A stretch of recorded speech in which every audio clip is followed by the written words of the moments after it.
Coucou tout le monde, c'est Laurence Sevagami et j'accompagne les femmes qui ont choisi de réinventer leur vie afin d'être une maman inspirante et une femme épanouie.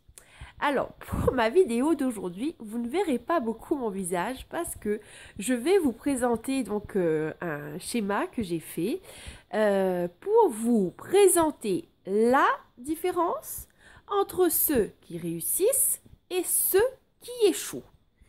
Pour comprendre cela, je vous ai fait un petit dessin donc, qui représente l'échelle des émotions selon Abraham. Donc Abraham, d'après le livre, demandez et vous recevrez. Donc cette échelle des émotions est très importante et primordiale parce qu'elle nous présente toutes les émotions qu'un être humain ressent. Il y en a 23. Et effectivement, chacun d'entre nous, à certains moments de notre vie, nous nous sentons dans certaines de ces émotions. Donc voilà, donc en fait, il y a 23 émotions comme je vous ai dit. Donc la première, l'amour, la joie.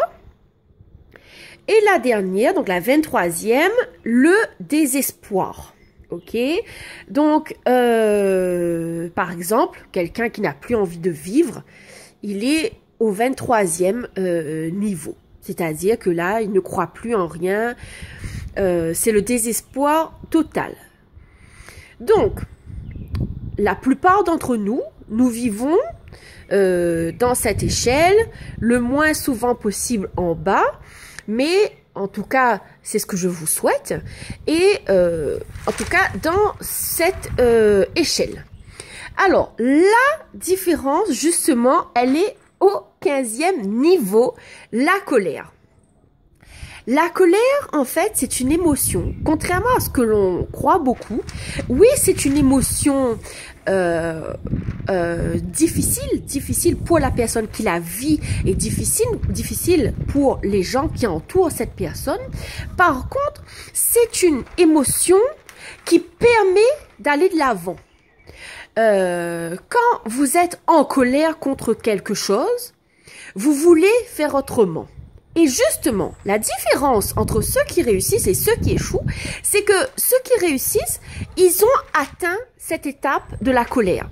C'est-à-dire qu'ils se sont dit, je ne veux plus être dans j'en ai marre de la vie, je suis fatiguée, tout est difficile, c'est la crise, je vais jamais y arriver, j'en ai marre. Non, la personne qui a décidé de réussir, c'est que elle a passé donc cette étape de la colère et elle a franchi donc cette limite qui dit non, je n'en veux plus de ces états négatifs constamment. Donc qu'est-ce qui s'est passé? Elle a atteint le niveau de la colère et elle a décidé de faire autrement.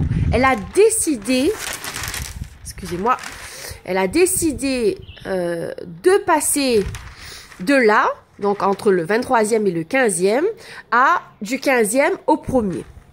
Certes, c'est un processus, qui demande de l'entraînement et qui demande un effort, oui. Mais réfléchissez à la dernière fois que vous avez été en colère et réfléchissez à ce que vous avez ressenti à ce moment-là. Est-ce que votre colère était suffisamment grande pour que vous ayez envie d'être ailleurs, de changer de vie complètement, de ne plus refaire les mêmes schémas? Je pense que oui. Ou en tout cas, c'était une colère c'était pas vraiment une colère en fait, c'est un ras-le-bol, mais pas encore de la colère. La colère, c'est vous n'en pouvez plus, vous ne voulez plus de la même vie, de faire les mêmes erreurs. Et quand vous avez atteint ce niveau-là, vous décidez de faire autrement, vous décidez d'être une autre personne. Et c'est précisément ça, la différence entre quelqu'un qui réussit et quelqu'un qui échoue. Quelqu'un qui réussit, il décide.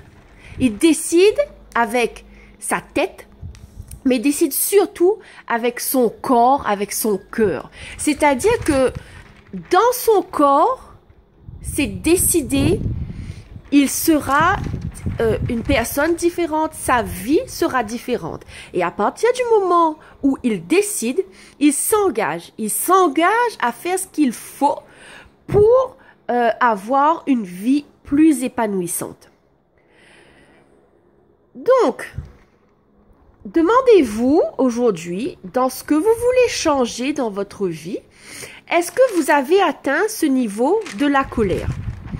Si c'est non, il n'y a pas de souci.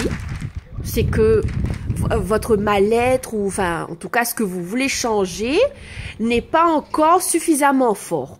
Prenez le temps que vous avez besoin. Il n'y a aucun malaise avec ça. Par contre, si vous avez décidé dans certains domaines de votre vie qu'il y a des choses qui doivent être différentes, alors à ce moment-là, vous savez que c'est bon, vous avez déjà sauté la base difficile et qu'à partir de maintenant, vous allez aller vers l'avant. Si justement, vous avez envie de prendre les bases pour cette nouvelle vie, si vous voulez avoir de l'aide pour planifier cette nouvelle vie, alors je vous invite à demander ma séance découverte via mon site laurensevagami.com/séance découverte, et de là vous aurez accès à mon agenda et à un formulaire pour que je puisse vous connaître, et nous nous retrouverons très rapidement de l'autre côté pour définir ensemble les bases de votre nouvelle vie. Je vous souhaite en tout cas de belles découvertes avec vous-même et je vous dis à très vite. Bye bye.